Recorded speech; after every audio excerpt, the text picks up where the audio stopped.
Osmosis. Osmosis में क्या बताया हमने, जब डाइल्यूट सॉल्यूशन क्या हो, कंसंट्रेटेड सॉल्यूशन की तरफ मूव करे थ्रू सेमी परमेबल मेम्ब्रेन, तो दैट इज कॉल्ड ऑस्मोसिस। और इस ऑस्मोसिस को प्रिवेंट करने के लिए जो प्रेशर अप्लाई करते हैं, that pressure is called osmotic pressure. ठीक है, यस। देखो when two solutions of different concentration are when two solutions of different concentration are separated by semi permeable membrane,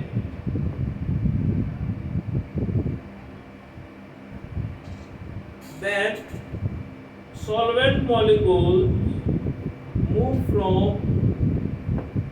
diluted solution to the then solvent molecules move from diluted solution to the concentrated solution.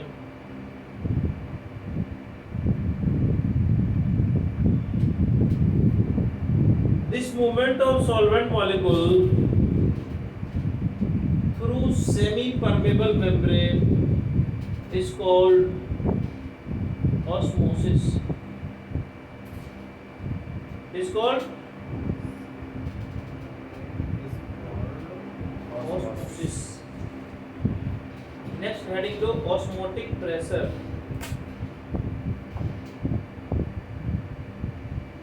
Next heading क्या दोगे, osmotic pressure.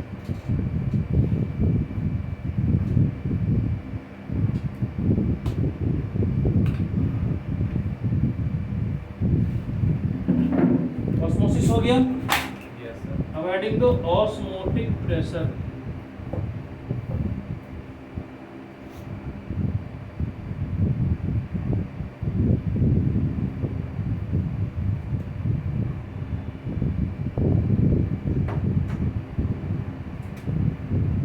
Osmotic pressure क्या होता है, the external pressure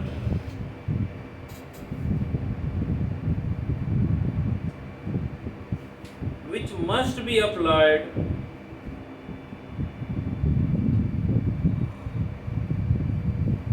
to a solution to prevent the osmosis is called osmotic pressure.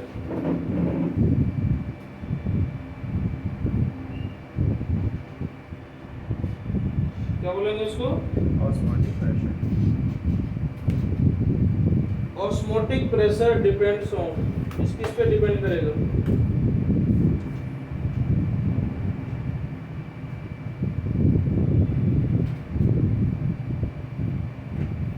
Osmotic pressure depends on, पहला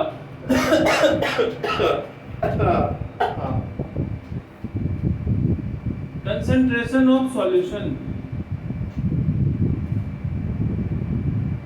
second temperature,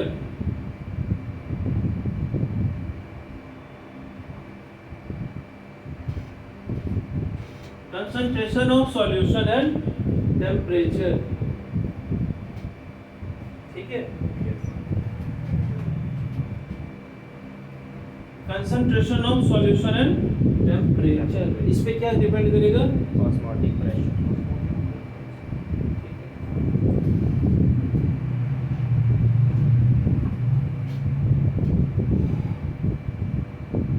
और कुछ इसका एक डायग्राम ऐसे भी बनता है, जैसे मान लो ये बनाया तुमने, एक ये बनाया, इसमें क्या किया, इधर सेमी परमेबल मेम्ब्रेन बना दिया, ऐसे ही रहता है ना तुम्हारा आरओ वाला सिस्टम, देखता है पता है। आरओ का सिस्टम नहीं देखा है, आरओ ऐसा ही रहता है। यहाँ पे सेमी परमेबल मेम्ब्रेन लगा दो, इधर डाइल्यूट सॉल्यूशन रख दो, इधर रख दो कंसंट्रेटेड सॉल्यूशन, ठीक है। इसकी तरफ जो मूव कर रहा है ऑस्मोसिस, इधर की तरफ मूव कर रहा है रिवर्स ऑस्मोसिस। तुम अपना फोन को फेंक दिया करना, तुम्हारा बैटरी कभी चार्ज ही नहीं। अर्जुन की वजह से मैं वो फ़ोन मेरा हमेशा लेके रखता। लॉ ऑफ ऑस्मोटिक प्रेशर देता क्या है? अरे उठा लेता law of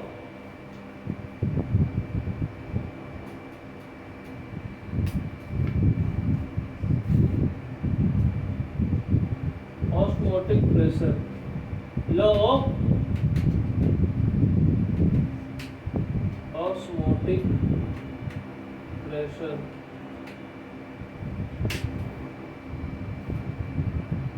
law of osmotic pressure. पहला होता है effect of concentration. First one, effect of concentration, A में effect of concentration,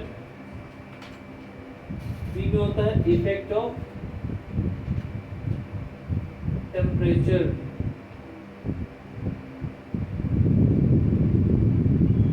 effect of concentration में क्या होता है? एट कांस्टेंट टेम्परेचर, पहला लिखो effect of concentration at constant temperature, at constant temperature the osmotic pressure directly proportional to molar concentration of solution। at constant temperature, अच्छा osmotic pressure को हम denote किससे करते हैं? at constant temperature osmotic pressure directly proportional to, यानी कि pi directly proportional to C. क्या होगा? Pi directly proportional to C. C for concentration, C किसके लिए है? सर आपने डेफिनेशन में क्या बोला था? Proportional to molar, directly proportional to molar concentration of solution, MOLR, molar concentration of solution. ठीक है, pi directly proportional to C. ठीक है,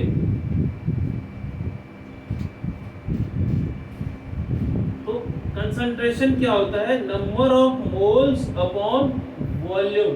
क्या होगा? Number of moles upon volume. तो pi directly proportional to number of moles upon volume. हाँ, ठीक है।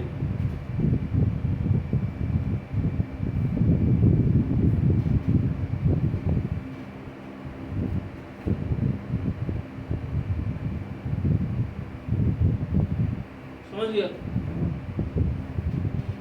यानी कि क्या हो गया, मान लो तो osmotic pressure inversely proportional to क्या होता है? वॉल्यूम के। वॉल्यूम यानी कि इसका क्या हो गया? n है ना, n ऊपर में नंबर ऑफ मोल्स के डायरेक्टली प्रोपोर्शनल और वॉल्यूम क्या? Inversely proportional. ठीक है, तो 4 लिखो, 4 1 mole of substance, 4 1 mole of substance. ठीक है, 1 मोल ऑफ सब्सटेंस यानी कौन सा? Solute substance. n equal to 1 होगा, है ना? Yes sir. तो पाई डायरेक्टली प्रोपोर्शनल क्या होगा? 1 bye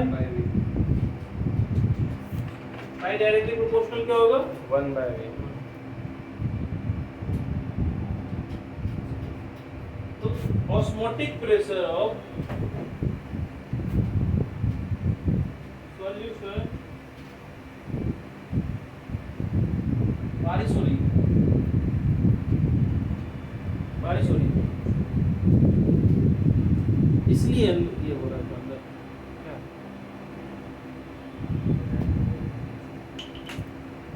osmotic pressure 1 mole of solute, तो लिखो osmotic pressure of a solution containing 1 mole of solute is inversely proportional to the volume of solution। ठीक ठीक है। Yes sir.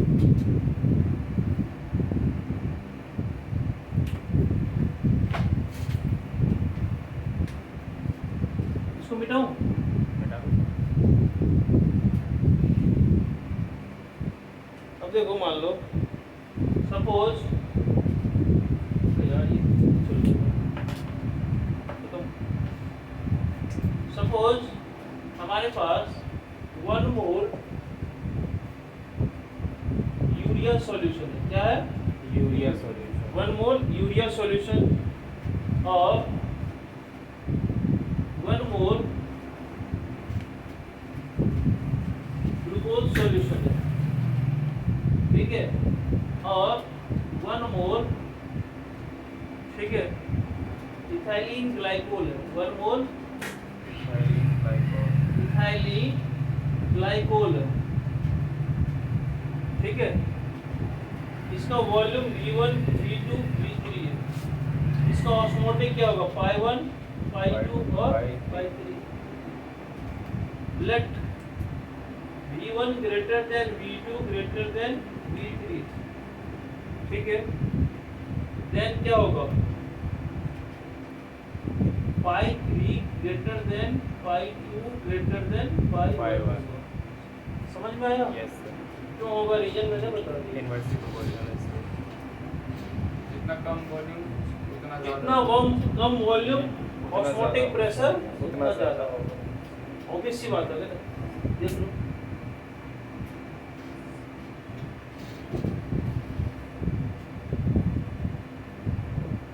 ठीक है।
बारिश शुरू की।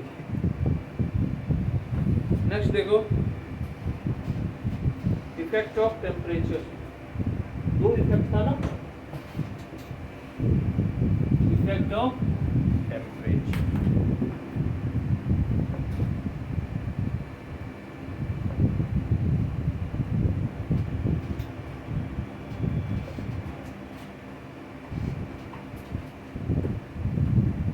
Effect of temperature. किसका इफेक्ट? किसके टेम्परेचर पे? because osmotic pressure is directly proportional to absolute temperature। absolute temperature का मतलब हुआ pi directly proportional to temperature in Kelvin scale, not degree Celsius। और absolute temperature उसी को बोलते हैं, ठीक है, समझ गया? अब देखो सुनो, तुम्हारे पास क्या आ गया? Pi directly proportional to C, हाँ, yes sir. And pi directly proportional to क्या होगा? टी। टी। तो इसका मतलब प्रोपोर्शनलिटी घटेगा तो यहाँ भी एक कांस्टेंट, यहाँ भी एक कांस्टेंट आएगा, हाँ। इसी को हटा के एक कांस्टेंट और मिला दिए तो हमको मिल गया पाई इक्वल टू क्या होगा? आर लिख दिया कोई कांस्टेंट और सी लिख सकते हैं ना आराम से। Yes sir. डायरेक्टली प्रोपोर्शनल और टेम्परेचर, ठीक है। आर क्या होगा, द कांस्टेंट, आर क्या है, ये कांस्टेंट है, ठीक है, और its value is equal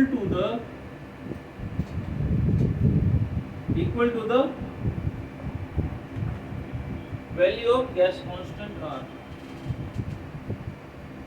value of gas constant R इसी ये क्या है, इक्वल है, ठीक है। अब देखो एक और वो चीज है, सुनो, पाई को हम क्या लिख, कंसंट्रेशन को अभी क्या लिखे हैं, कंसंट्रेशन लिखे n by v। दोबारा बोल रहे, इसको लिख सकते हैं n by v, हाँ, यस सर। तो यहाँ से क्या हो गया, pi Pi v v equal to nRT। nRT, pv equal to nRT, जैसे गैस के लिए पढ़ा है वैसा ही क्या हो गया इसके लिए, ऑस्मोटिक प्रेशर के लिए। ऑस्मोटिक प्रेशर के लिए आ गया, ठीक है, पाई v इक्वल टू nRT। कठिन जगह है भैया। और इसमें एक और चीज आता है, डिफाइन होता है, कैसे समझो, यहीं पे कर देता हूँ, मोल्स को क्या लिख सकते हैं,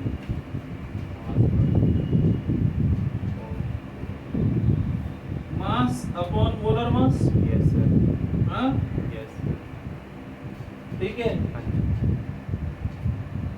पाई v, अब v को इधर ले जाओ, m को इधर ले आओ, तो पाई m इक्वल टू क्या होगा, W by V RT। w by v r t, क्या होगा, W by V RT। Mass upon volume क्या होता है, मास पर वाले मोल्स, नहीं सर, ये मास पर वाले डेंसिटी। अब ये हम तेरा मुंह खलवा उतार देते हैं, सीधा एकदम तमाम डेंसिटी और ये करवा देते हैं,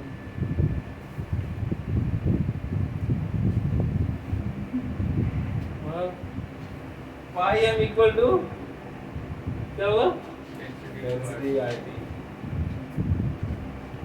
पाई m क्या होता है, pi m equal to b r t, ठीक है, क्योंकि density equal to mass upon volume होता है, यही होता है, बोलो जैसे डेंसिटी को रो लिखते हैं ना, रो भी लिखते हैं, कहीं कहीं डी भी लिखा जाता है,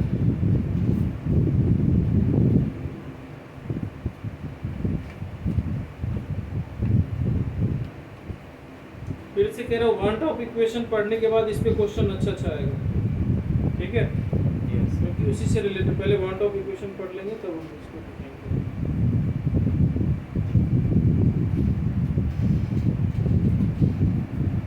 ठीक है। अच्छा, इसमें मोलर मास कैसे फाइंड करेंगे, देखो मोलर मास के लिए भी तो फार्मूला आना चाहिए, m उधर से आ इसमें जाएगा, pi by v यहाँ से आ जाएगा। से इस वाले इक्वेशन पे ध्यान दो, ठीक है, ये क्या है, मास ऑफ सॉल्यूट, सॉल्यूट को क्या लिखे थे, b लिखे थे ना, B। ठीक है, यस। तो यहाँ से mb क्या होगा, mb equal to wb rt by v, ठीक है, ये क्या, किसके लिए फॉर्मूला है ये, मोलर मास ऑफ सॉल्यूट। तो हम कोलिगेटिव प्रॉपर्टी की हेल्प से हम मोलर मास फाइंड करते हैं, चारों फार्मूला मैंने बता दिए, इसमें भी डेंसिटी यूज कर सकते हैं ना, हाँ डेंसिटी भी यूज कर सकता है, कोई दिक्कत नहीं है, m इक्वल टू क्या होगा, b r t by pi, d r t by pi हो जाएगा, m equal to d r t by pi,